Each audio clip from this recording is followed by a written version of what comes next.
If you would, turn in your Bibles to the book of Romans chapter 13. Romans chapter 13. We did a few verses from Romans 13 last week, and we sort of skipped over the beginning of this particular chapter. And this week we're going to go back and just kind of revisit it. There's so much in the book of Romans, so many topics covered that sometimes you think you can spend just a long time here. And I know that after a while that becomes somewhat of a tedious thing, but we don't want to skip over entire sections of the Scripture. And so I wanted to go back and I wanted to make sure we covered this particular section, especially in light of the year it is. We are in a year where there are a lot of political things happening. And when we think politics, of course, naturally we talk about our government. And there are questions that often arise about the Christian and the relationship toward that government. Now, we're not going to go into all of that tonight. We're not going to answer every single question that you might have tonight. But we do want to look at what Paul has to say on a very basic level about governments, Christian responsibility, government responsibility, and what it is that we are supposed to do. What are the attitudes that we are supposed to have? What are the perspectives we're supposed to see from when it comes to the Christian and his government? Now, I will tell you this. The sermon tonight is a compilation of several different people's work. There are lots of different quotes and lots of different references to lots of different people. And if you follow, I'll tell you what all of those are. Because a lot of people have had a lot to say, a lot of good things to say about this particular section. But let's begin by reading Romans 13, 1 through 7. Let every person be subject to the government authorities, or governing authorities. For there is no authority except from God, and those that exist have been instituted by God. Therefore, whoever resists the authorities resists what God has appointed, and those who resist will incur judgment. For rulers are not a terror to good conduct, but to bad. Would you have no fear of the one who is in authority? Then do what is good, and you will receive his approval. For he is God's servant for your good. But if you do wrong, be afraid, for he does not bear the sword in vain. For he is the servant of God, an avenger who carries out God's wrath on the wrongdoer. Therefore one must be in subjection, not only to avoid God's wrath, but also for the sake of conscience.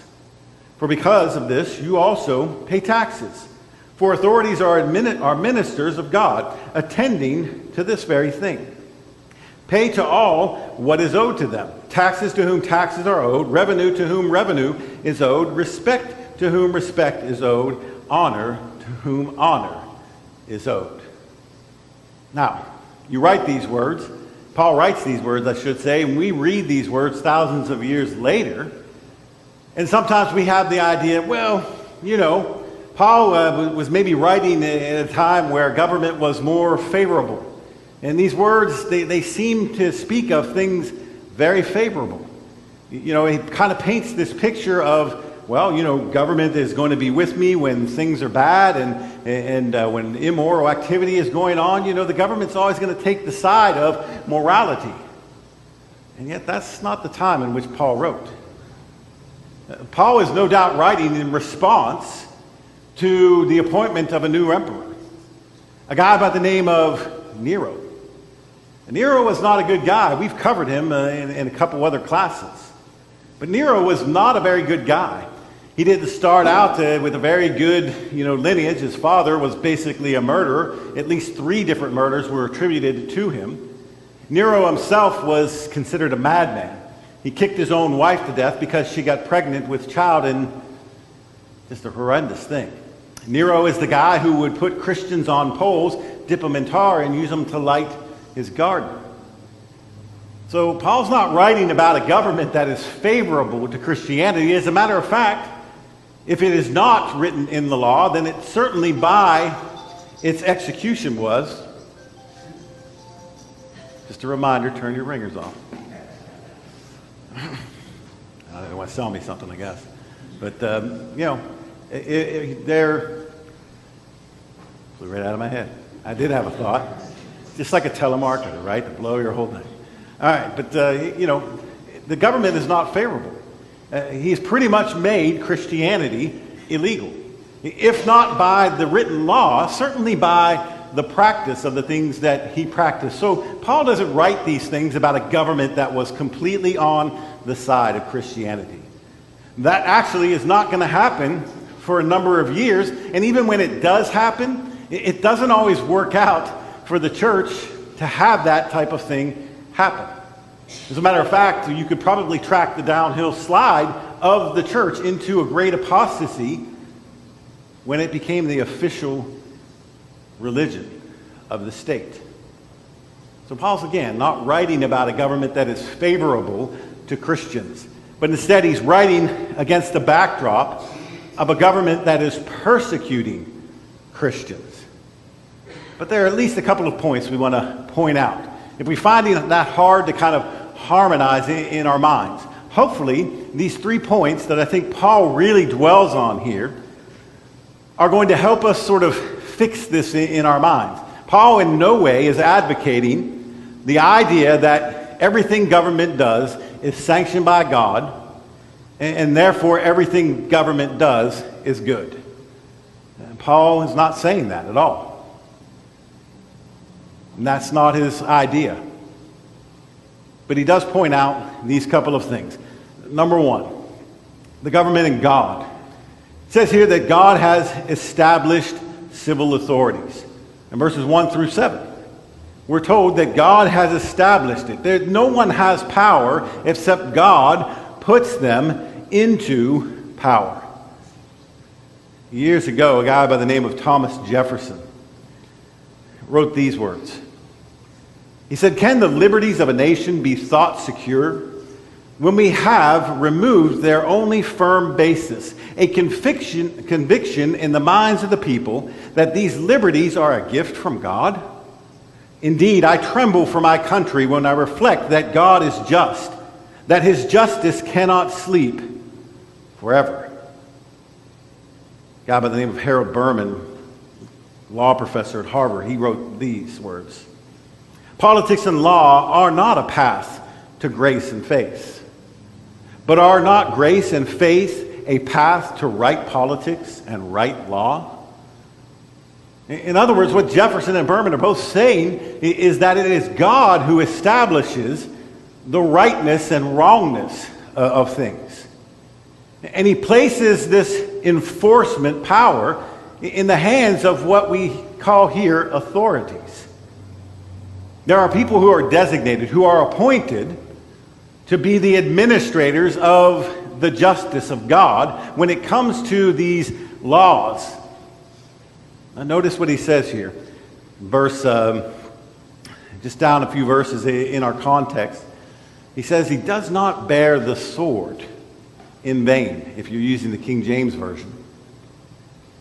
One of the reasons God, it says, ordains governments is that they are to uphold justice.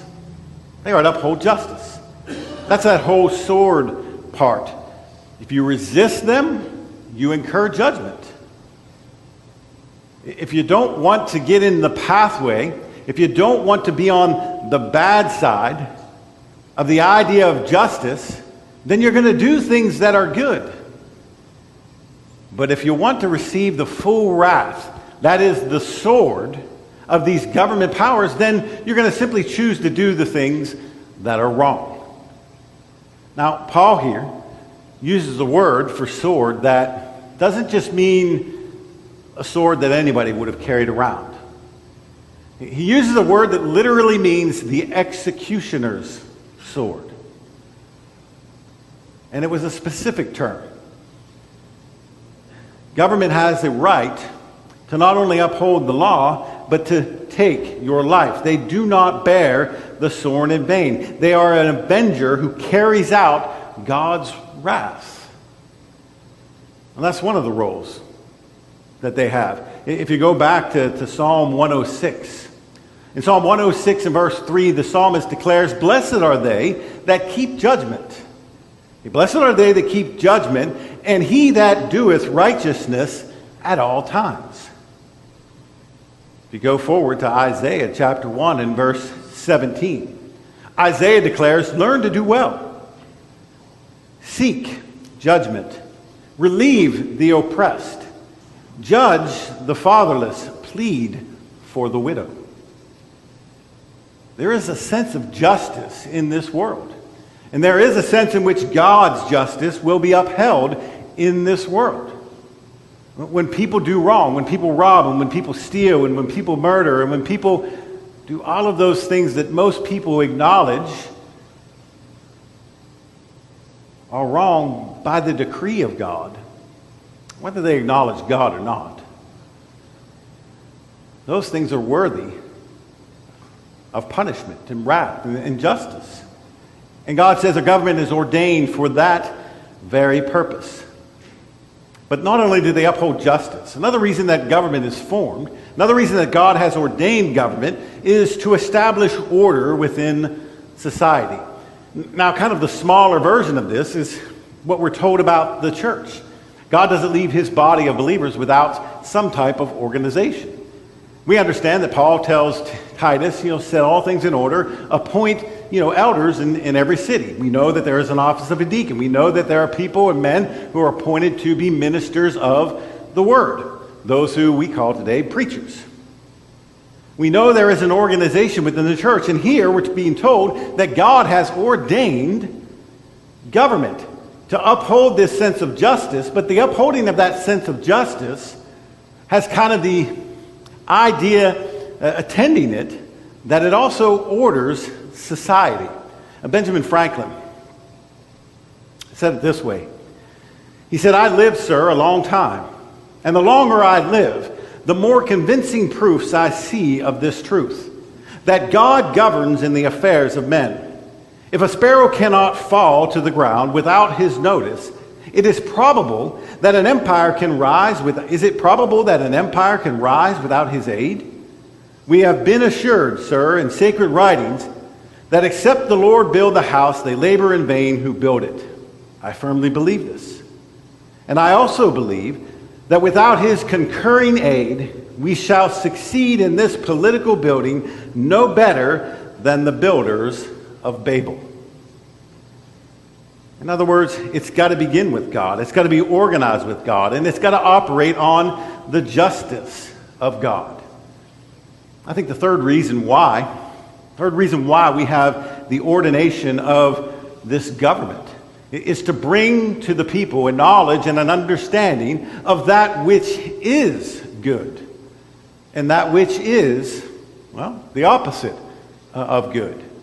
Put it this way, to bring to people a common sense of good. Horace Greeley once wrote these words. He says, it is impossible to mentally or socially enslave a Bible-reading person.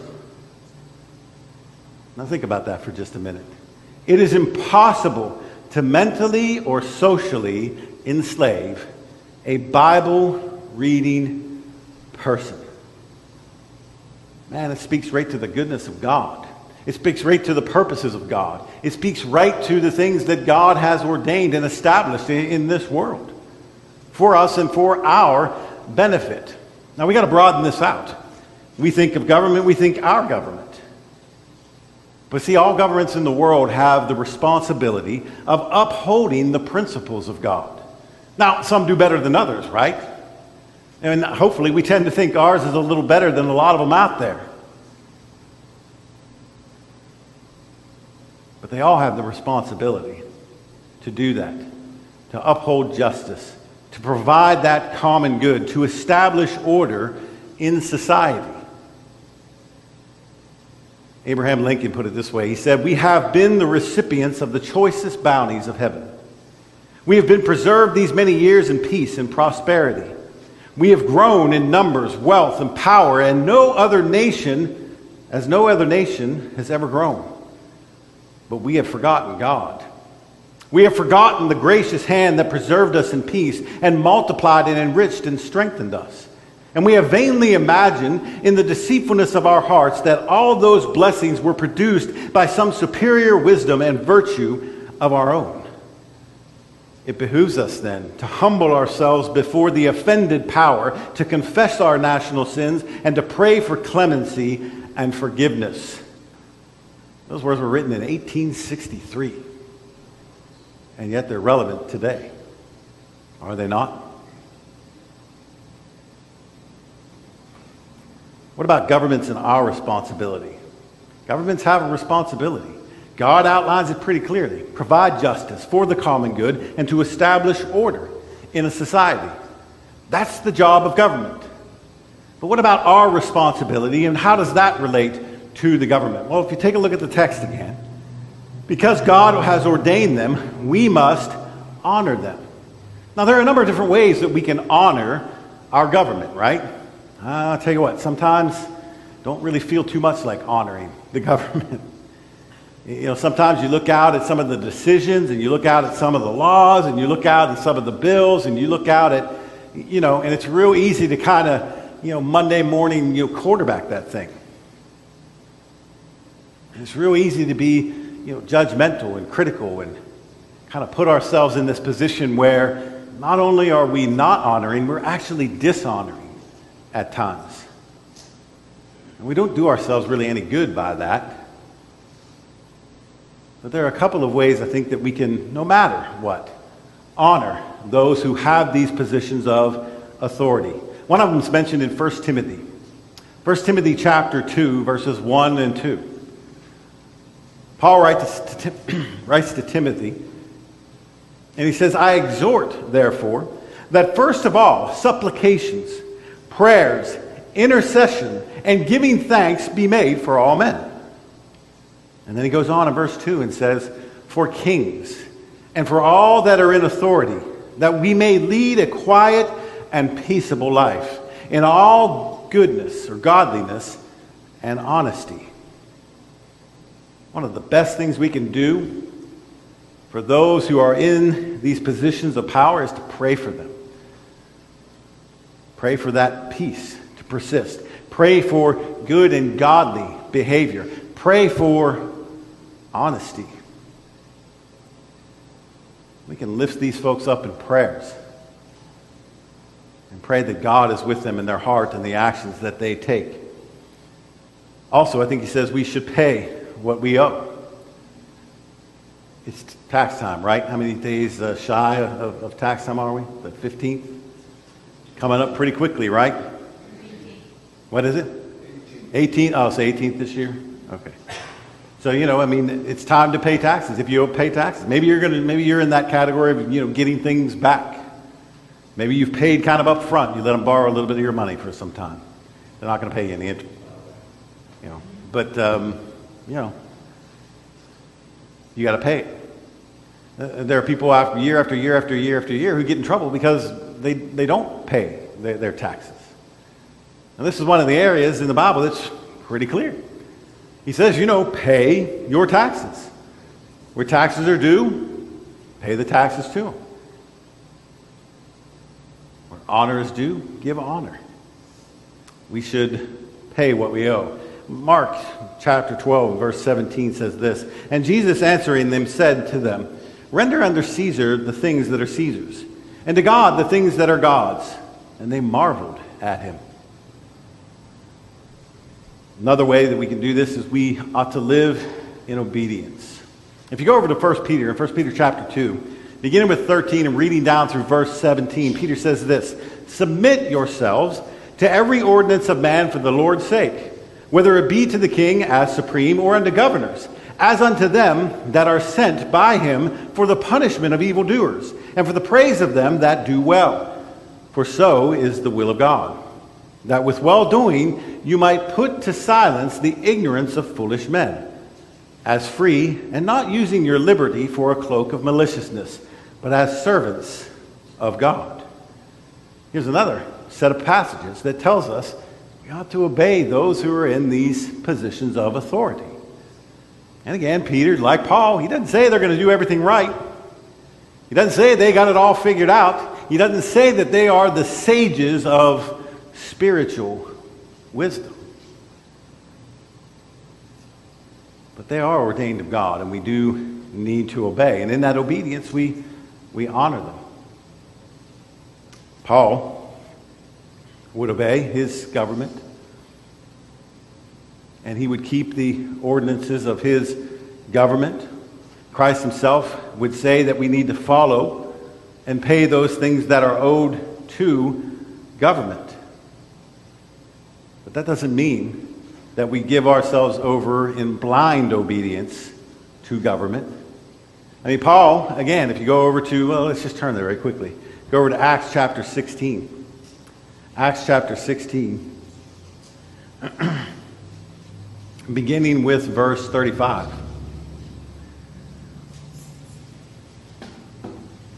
But when it was day, the magistrates sent police, saying, "Let those men go." And the jailer reported these words to Paul, saying, "The magistrates have sent to let you go. Therefore, come out now and go in peace."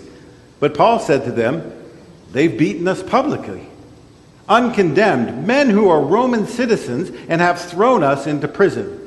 And do they now throw us out secretly? No. Let them come themselves and take us out." And the police reported these words to the magistrates, and they were afraid when they heard that they were Roman citizens. So they came and apologized to them, and they took them out and asked them to leave the city. Now, Paul was a Roman citizen, and by that Roman law, he had certain rights, and one of those rights was that he was not to be beaten.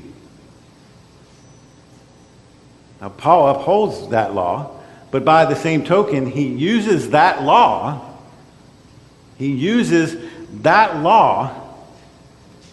to point out a flaw in the operation of that local government.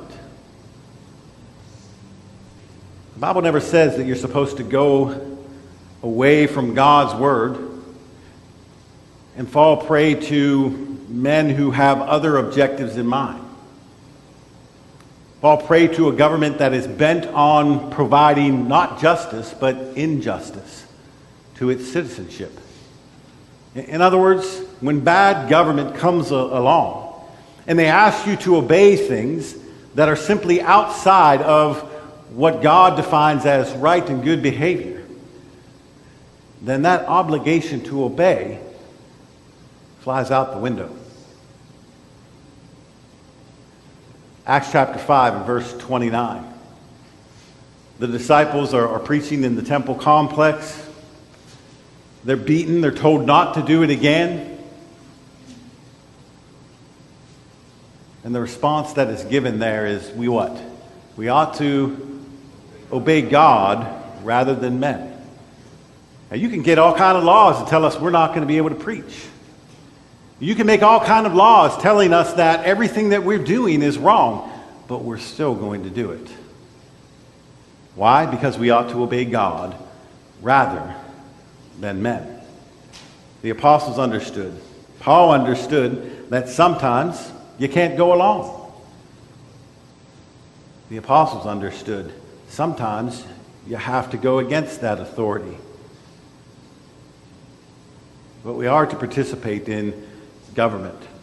John Stott, who's a pretty well-known author, he put it this way. He said, "What, then, is the biblical basis for social concern? Why should Christians get involved? In the end, there are only two possible attitudes which Christians can adopt toward the world: escape or engagement. Escape means turning our backs on the world in rejection, washing our hands of it, and steeling our hearts against its agonized cries for help. In contrast, engagement means turning our faces toward the world in compassion, getting our hands dirty, sore, and worn in service, and feeling deep within us the stirring of love of which cannot be contained. If we truly love our neighbors, and because of their worth, desire to serve them, we shall be concerned for their total welfare and well-being of their soul, their body, and their community. And our concern will be led to practical programs." And I think Stott had it right. When we're concerned about our neighbor, when we're concerned about the people that we so desperately want to serve and help and guide them toward a more spiritual, a better life, the pathway of the child of God, then we're going to be concerned about We're going to be concerned about the community in which we live, including the government and how it operates, the state in which we live, the country in which we live. See, because all of that affects their well-being, and all of that affects their ability to actually live the life of peace and godliness and honesty. Our society is based on God-given freedoms and responsibilities. And we have a responsibility. We have a responsibility to be involved in upholding those things when they do shine through from those organizations that uphold them as well. David Brewer said this. He said, "Our laws and our institutions must necessarily be based upon and embody the teachings of the Redeemer of mankind. It is impossible that it should be otherwise, and in this sense, and to the extent our civilization and our institutions are empathetically Christian, this is a religious people. This is historically true. From the discovery of this continent to the present hour, there is a single voice making the affirmation. We find everywhere a clear recognition of the same truth. These and many others which might be noticed add a volume of unofficial declarations to the mass of organic utterances that this is a Christian nation."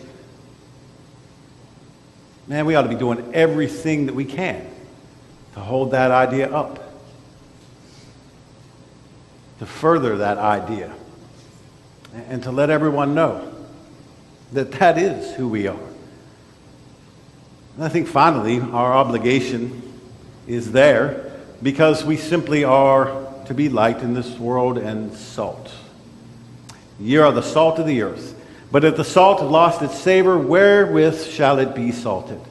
It is henceforth good for nothing but to be cast out and to be trodden underfoot. You are the light of the world, a city that is set on a hill and cannot be hid. Because that is the case, there is no place that we will not go. There is no organization in which we should not desire to find ourselves. In the course of trying to impact the world about us for the good of not just humanity, but for the cause of Christ. See, there are plenty of people who want to tell you things like, well, you know, politics and religion, we don't talk about those things. Well, why not? Pretty sure the whole idea of salt and light contradicts that idea. And very often those two things can go together very, very well. And the final thing we want to ask about this context very quickly is, how is it that we can have an impact? Well, we've already mentioned one of those. We can pray for those who are in authority. In authority. Give those prayers to God. And let Him, it's His will be done anyhow. And we understand that. We understand, looking back into the Old Testament and really into the New Testament as well, that, you see, it is God that moves in the kingdoms of men. It is God who can bring about change and bring about His will. Whether that means moving 1, 2, or 2 million people, 2 billion people. His will be done, not ours. Second of all, societies can and do legislate morality. You ever hear that? Can't legislate morality? Never was there a bigger, well, I don't want to say that. Let's just say it's one of the biggest lies ever told. I mean, is it against the law to kill somebody? I'm pretty sure that's a moral issue. Pretty sure that's a moral issue. You know what the difference is, though? The difference between, not the difference, but, you can't legislate you can legislate, it's going to come out in a second. The difference between you can legislate morality and you can't legislate morality. See, people who say that you cannot legislate morality are typically saying you can't legislate morality except for the one that I like. And that's really the truth of the matter. Morality is legislated all the time. The question is whether morality will be legislated by those who are moral people. See, one of the things that we can do is we can make sure that the people that we are appointing in our government, where we have the choice to appoint them, are good and moral people. People who will make decisions based on godliness. Now, the church should never be politicized, but rather the church ought to stand instead and be the driving force behind why decisions are made and how they are made. And pressure ought to be felt by those who are making those decisions, because they know there are those out there who will hold them accountable to the sense of morality that they put out onto public display. We can join organizations, we can write letters, we can vote. You have that right in this country, and it's an important one. 1960, John F. Kennedy won the presidency by an average of only 1/2 vote per precinct. Ronald Reagan lost Minnesota, his rival's home state, by less than 1 vote per precinct. 1998 election, approximately 200,927,000 people in the United States were 18 years or older. Less than half of them voted. Less than half. And I would dare say that many of them were people who named the name of Christ. You are given the option to vote. Your sense of morality, you ought to grasp at that. And you ought to take it. And you ought to do with it those things that God wills. We can run for public office. Or we can support people who we know are good and moral people who want to run for office. Now, I don't want the lesson to sound like a political rally, but those things are all true. God tells us that government has its role. We have our responsibilities. And he tells us we ought to be doing certain things. Now, there's no passage in the Bible that tells you you should go out and vote. And I'm not telling you there is. But anybody who wants to see Christian values upheld is going to go do it. We can't be people who sit back and say to ourselves, well, you know, God's going to take care of it all. Man, God put us in this country and he made it possible for us to give our input, and to not grasp at that and to actually give our input, can't help but think that that's something God's going to hold us accountable for. You could have said something. You could have written something. You could have, would have, maybe should have. But you didn't. You were given all the freedom in the world, and what did you do with it? Martin Luther wrote these words: "If I profess with the loudest voice and the clearest exposition every portion of the truth of God, except precisely that little point which the world and the devil are at that moment attacking, I am not confessing Christ, however boldly I may be in professing Christ. Where the battle rages, there the loyalty of the soldier is proved." There are things we must be speaking out against. There are things that we must side against and speak strongly and speak loudly. Any of you ever heard a song written by a guy by the name of Francis Scott Key called "The Star Spangled Banner"? How many of you know the last verse? How many of us knew there was more than one verse? The last verse reads this way: "Oh, thus be it ever when freemen shall stand between their loved home and the war's desolation. Blessed with the victory and peace, may the heaven-rescued land praise the power that hath made and preserved us a nation. Then conquer we must when our cause it is just, and this be our motto: in God is our trust. And the star-spangled banner in triumph shall wave o'er the land of the free and the home of the brave. Man, when's the last time you heard that verse sung? A guy by the name of J.I. Packer said it this way. He said, the more profoundly one is concerned about heaven, the more deeply one cares about God's will being done on earth. Government is not just a topic to get all angry about. Government is a topic to ask ourselves the question, what can we do? How can we get involved? Man, the wheels seem big and the mechanization seems almost pointless at times. But remember, if you have faith as small as what? A mustard seed, you can do what? Move mountains. I don't know. It seems to me that government would be a small thing compared to the mountain we can move. And yet at times they might be one and the same. Either way, we have to uphold God's will in all ways, even in our relationship with government. Of course, first we need to be concerned about our relationship that we have with God, and let us close with that idea. It's hard to have a profitable relationship that you could describe as righteous or spiritual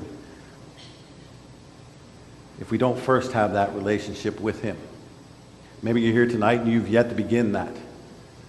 Maybe you've heard His word and believed and repented of your sins and confessed to the name of Christ. Are you ready to be baptized? Ready to enter the waters and come out, rising to walk in newness of life? Or maybe you just simply need some help. Maybe you need prayers. Maybe you're struggling with something that brothers and sisters could take a part of and assist you with. If you're here and subject to the invitation's call in any way, come as we stand and sing.